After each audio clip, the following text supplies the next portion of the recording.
The driveway was empty. The spot where my black Dodge Charger should have been sat hollow, like a missing tooth in a smile. At first, I thought I was delirious. After 10 months overseas, after sandstorms and gunfire and nights where silence could kill, I had dreamed of only two things, my car and my bed. Now the driveway yawned at me, mocking. I dropped my duffel bag onto the cracked pavement, my boots heavy with dust that didn't belong to this town. My lungs squeezed tight. My name is Jessica Lane. And from wherever you're watching this, stay with me. Have you ever come home from hell, only to realize hell followed you back? I pushed the front door open.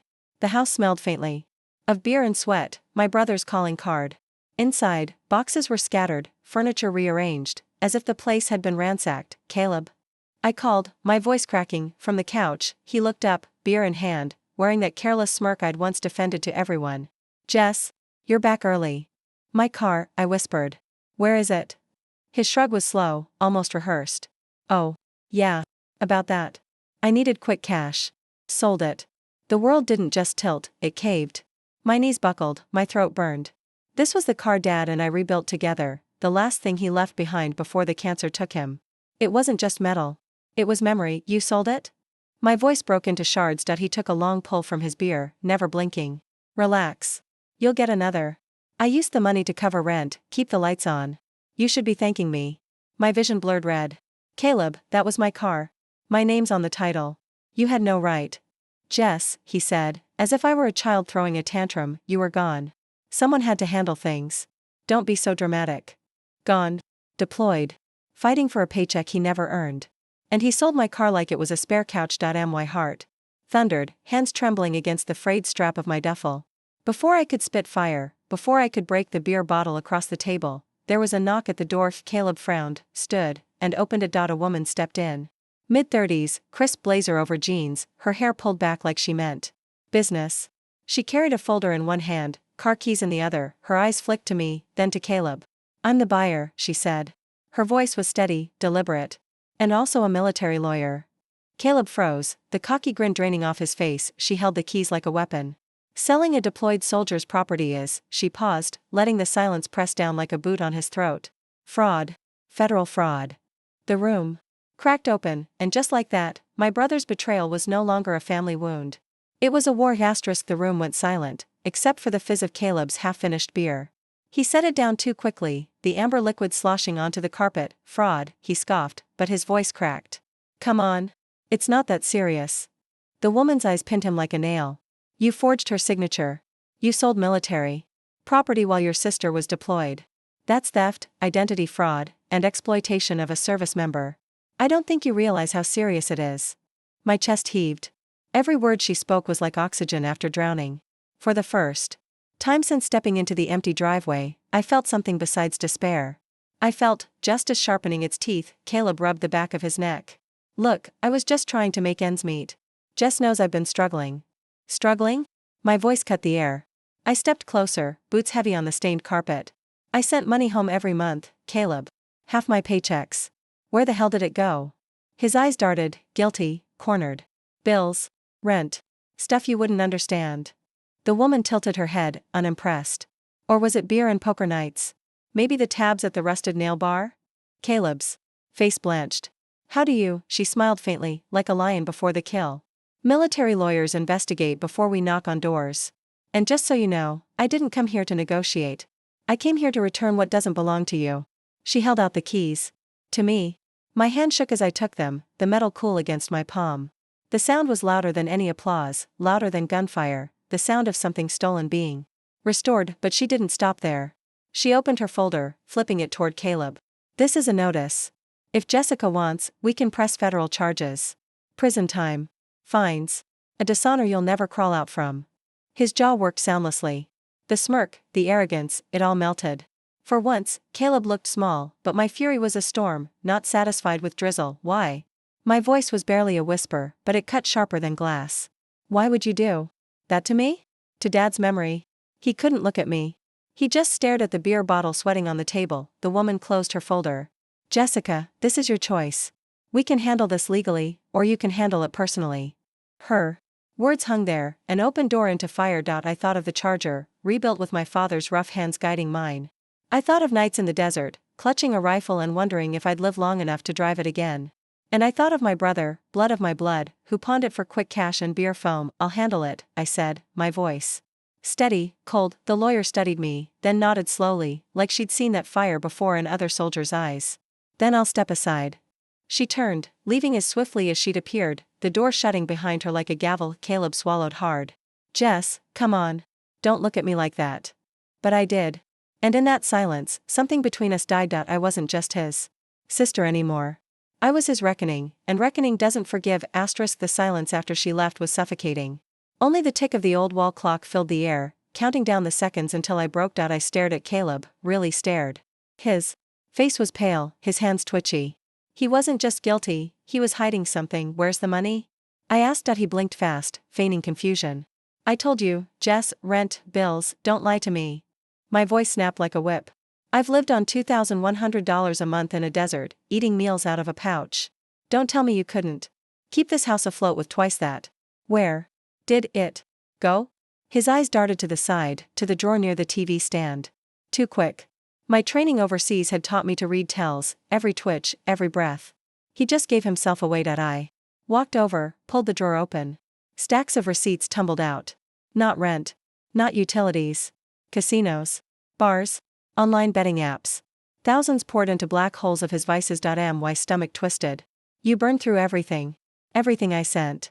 Caleb stood abruptly, voice rising. I didn't ask you to go play soldier. You left me here with nothing, and nothing? My laugh was sharp, bitter. I was paying for this roof. For the electricity keeping your damn beer cold. And you had the audacity to sell my car while I was dodging bullets overseas? His face turned red, veins pulsing at his temple. You think you're better than me just because you put on a uniform? You always look down on me, Jess. I did what I had to do. What you had to do? I stepped closer, close enough to smell the stale alcohol on his breath. No, Caleb. You did what you wanted to do. And now, you're going to pay. He laughed nervously, a hollow sound. What, you're gonna call the lawyer back? Press charges? You wouldn't do that to me. I leaned in, my voice low. Watch me. Because here's the truth, overseas. You learn to survive by studying your enemy. You watch their patterns, their weaknesses, the cracks in their armor. My brother had just revealed his addiction. Desperation. Arrogance, the perfect storm. That night, after he passed out on the couch with an empty bottle dangling from his fingers, I sat at the kitchen table, flipping through every receipt, every statement I could find. $14,300. That's how much of my money he'd burned. And the car? Sold for $9,000, well below what it was worth, nearly $25,000 stolen. I felt my jaw tighten.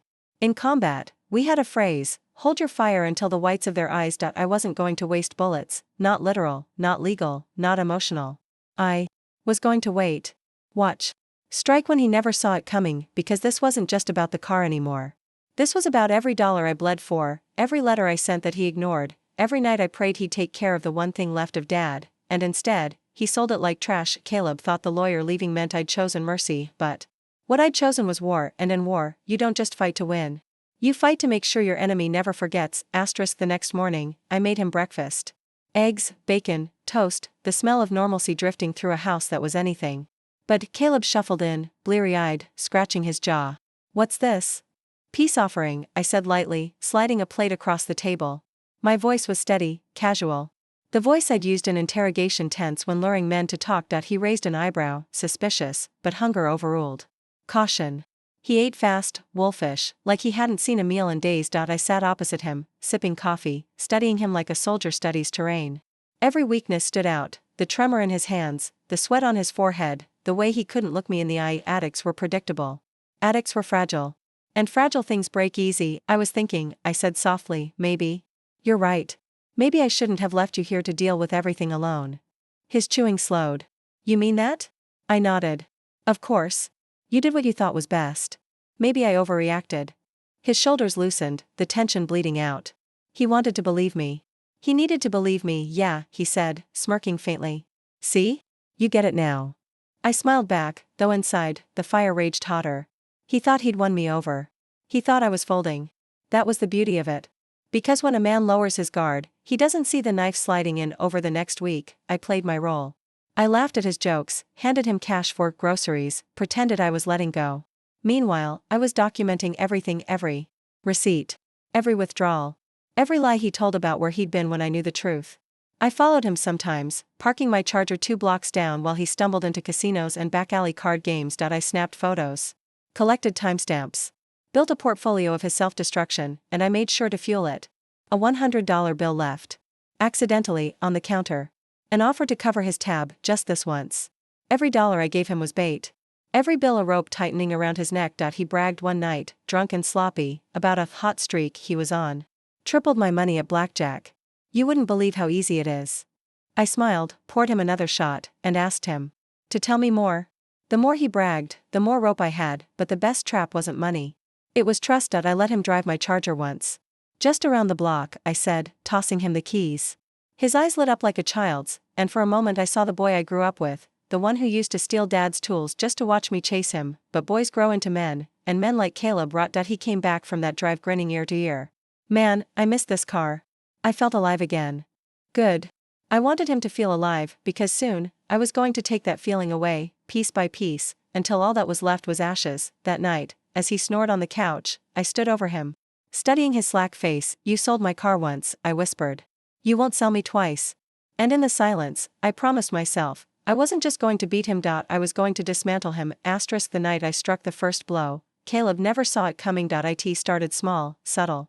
I waited until he was out, celebrating another win. At the casino. Then I pulled out my phone and began forwarding every screenshot, every photo, every bank statement I'd collected to one single folder. The subject line read, Caleb Lane, fraud and theft evidence. The recipient? The military lawyer who had knocked on our door. Her reply came within an hour. I'll open a case file. Build as much as you can. If you want this handled legally, we can. But if you're thinking of something else, tread carefully. I stared at the screen. Something else? Oh, I was thinking exactly that. The second blow came at the casino itself. I showed up in jeans and a leather jacket, blending into the smoke and neon haze. Caleb was easy to spot, too loud at the blackjack table, surrounded by vultures pretending to be his friends. His pile of chips was shrinking fast, his temper rising. I didn't sit with him. I didn't even say hello. Instead, I slipped over to the pit boss, leaned in, and spoke just loud enough for him to hear. You should check that guy's buy-ins. Something tells me he's spending money that isn't his. Then I walked away, leaving the suspicion planted. Minutes later, I saw 2 security men approach Caleb, their hands on his shoulders, leading him away from the table. His face was red with fury, shouting about how he wasn't a thief. But I knew the seed had been sown. Casinos hate reputational risks. They'd remember him as trouble. Doors that once welcomed him would start slamming shut. The third blow was the hardest, and the most necessary. One afternoon, I parked the Charger outside his favorite dive bar and left the windows cracked. The folder of receipts, betting slips, and bank statements sat in a manila envelope on the passenger seat, clearly visible. I knew Caleb. I knew he'd peek. And he did. When he came stumbling out, his eyes landed on the envelope. He yanked the door open, rifled through it, and froze. Pages of his failures stared back at him in black and white. He stormed inside, waving the papers at me like they were weapons. What the hell is this? You spying on me now? I didn't even look up from my drink. Not spying. Documenting. You did this all by yourself. His face twisted, veins bulging. You think you're clever? You think anyone's gonna care about some receipts? I finally met his gaze, calm, measured. No. But the courts will. The lawyer will. Dad would have. That last line broke him. His eyes flared, but his body sagged, like I'd kicked the air from his lungs. For once. He didn't have a comeback. He just left, and I sat there, sipping slowly, tasting the first sip of victory, but victory wasn't enough. No, this was a campaign. I wanted him jobless, homeless, friendless. I wanted him to feel the weight of every dollar he stole from me, and so the final strike of the week came quietly, with a single phone call to the landlord. Hi, I said. Sweetly. This is Jessica Lane. I just wanted to make sure my name is removed from the lease. You see, my brother Caleb has been covering rent, except he hasn't. You might want to check the past 3 months. Silence. Then the sharp intake of breath on the other end told me all I needed to know. By nightfall, Caleb's face was pale as a ghost, a crumpled eviction notice in his hands. You did this, he spat. I leaned against the doorway, arms crossed. No, Caleb. You did this. I'm just holding up the mirror. His eyes burned with hatred. But beneath it, I saw something new. Fear, and fear was exactly what I wanted. The first punch came not with fists, but words. You think you're clever? Caleb snarled, slamming the eviction notice onto the counter. You think you can just ruin my life? I'll ruin yours first. I didn't flinch. My life? You already tried, Caleb. When you sold the last thing I had of Dad. His eyes were wild, bloodshot from sleepless nights. He pointed a trembling finger at me. You don't get it. If I go down, I'm taking you with me. I laughed once, sharp. Go ahead. Tell the world how you stole from your deployed sister. See how far that gets you. But Caleb wasn't bluffing anymore. He lunged, his hands shoved me hard into the wall, his breath hot with rage and alcohol. You think you're some kind of soldier here? This is my house. The crack of my skull against the drywall rattled me, but I'd faced worse. I'd been pinned by stronger men in darker places. And the trick was always the same: stay calm, wait for the opening. I need him in the stomach. He doubled over, cursing. I pushed him back, my voice steady, cold. Don't forget, Caleb, I've fought men who wanted me dead. You? You're just pathetic. His face twisted with humiliation. That cut deeper than any blade. The next day, he fought back differently. I woke to find the charger gone again. For a second, my heart stopped. He couldn't, but he had. This time, though, I was ready. I'd installed a GPS tracker beneath the dash 2 days earlier, after letting him drive it, just around the block. My phone pinged his location, 2 towns over, parked outside a garage I didn't recognize. I drove out slowly, steady, like a hunter approaching prey. And there it was, my car on a lift, hood open, Caleb arguing with a grease-stained mechanic. I stepped inside, boots echoing on concrete. Nice try. Caleb spun, face draining of color. Jess, this isn't what it looks like. Oh, it's exactly what it looks like. My voice cut through the oily air. You trying to strip it for parts? The mechanic frowned, glancing between us. Hey, I don't want trouble. You won't have any, I said firmly. That car is mine. Title's in my name. And this man, I pointed at Caleb, doesn't own a single bolt on it. The mechanic dropped the wrench, muttering something about not wanting to get involved. He lowered the lift, handed me the keys, and walked out the back. Caleb stood there, shaking with rage, hands balled into fists. You can't keep doing this. You can't keep winning. I stepped close, my voice a whisper only he could hear. I already have. But desperate men don't quit, they escalate. That night, I came home to find the living room trashed. Furniture overturned. Drawers emptied. My deployment trunk pried open, my uniform scattered across the floor, and pinned to the wall with a kitchen knife was a single note, scrawled in his handwriting: if I can't have peace, neither can you. My breath hitched. Not with fear, fear was gone. This was confirmation. Caleb wasn't just reckless. He was dangerous, and dangerous men only stop when you put them down. So I made my decision. No more games. No more baiting. No more soft strikes. It was time to end this. I spent the night sitting at the kitchen table, the wreckage of my living room around me. The note still hung on the wall, blade pinning it like a threat, but threats only work when your enemy has something to lose. Caleb had already lost everything, except his freedom. And that was the one thing I intended to take. The next morning, I texted him, meet me at Dad's garage. Noon. Alone. It was the place where we rebuilt the charger. The place soaked in grease and memories. The place he desecrated by selling what we created together. He showed up late, staggering in with red-rimmed eyes, fury still burning in his veins.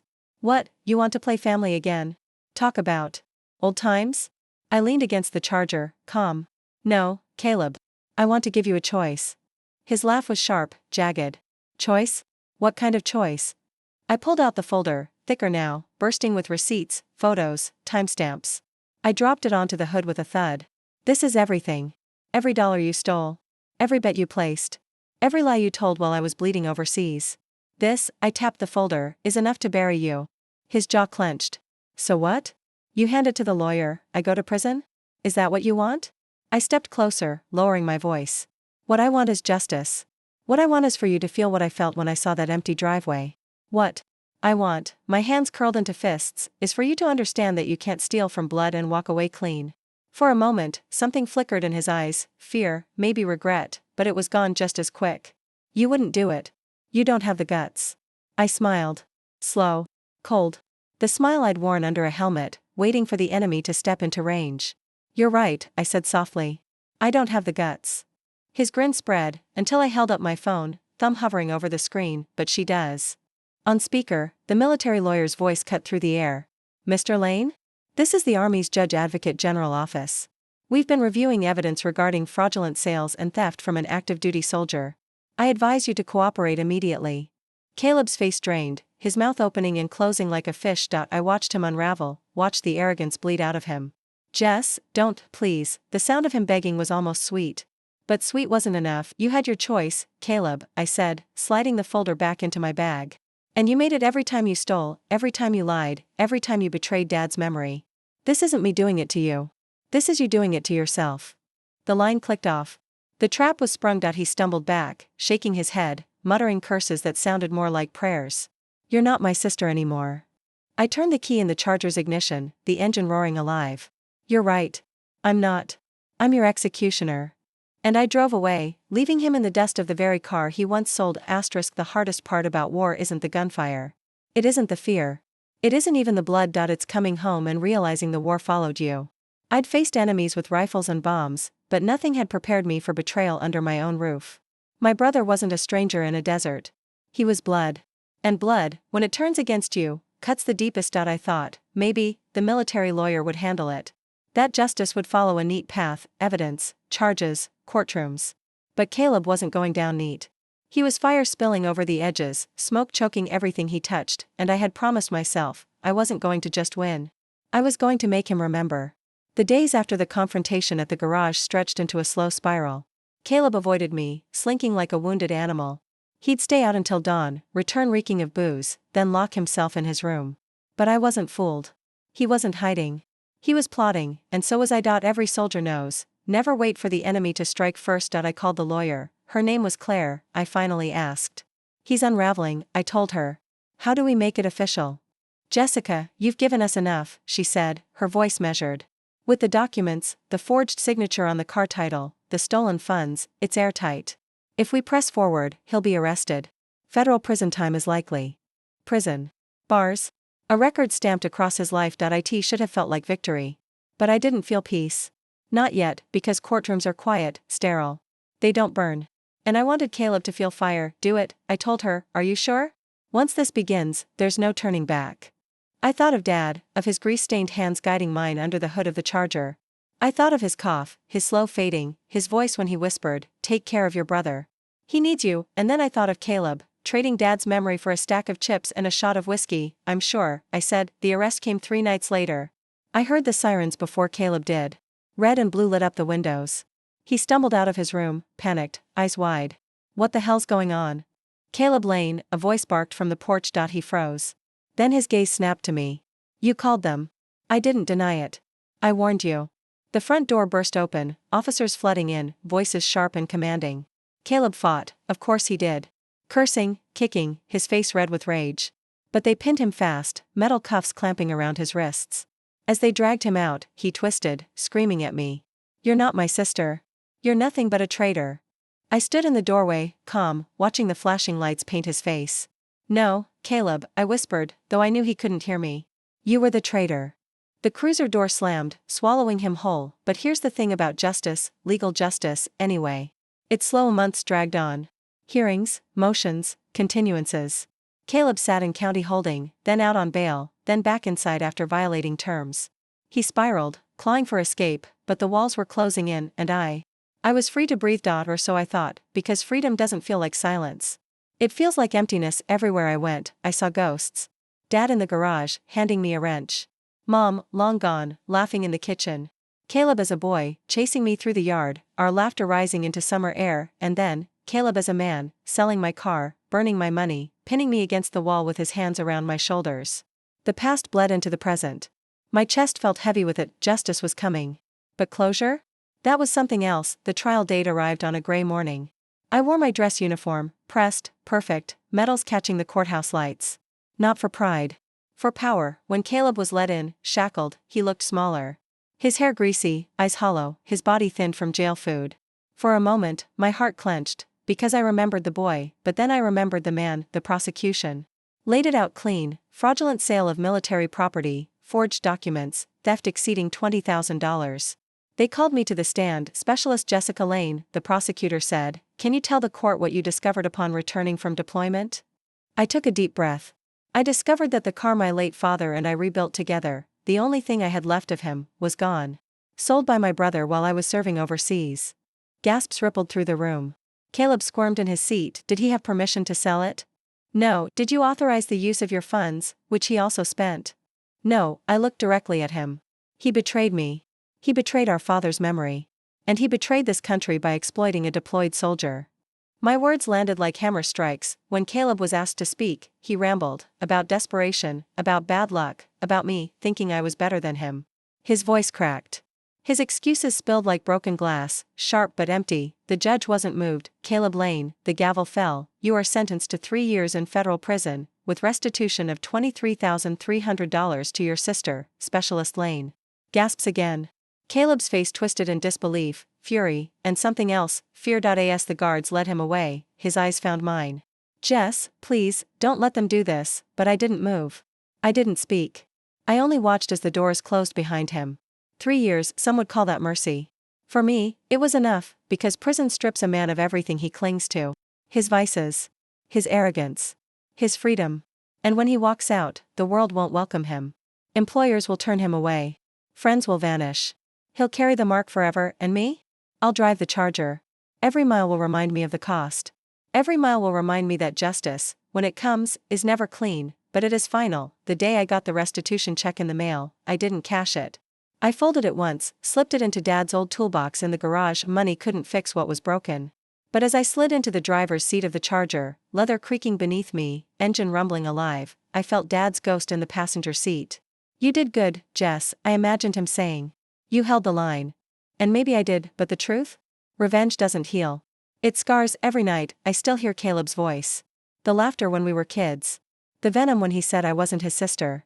The silence after the cruiser drove away. Your blood doesn't stop being blood. Even when it betrays you. I don't regret what I did. He earned every second behind those bars. But sometimes, late at night, I wonder, was there another path? One where I saved him instead of destroying him. The thought flickers.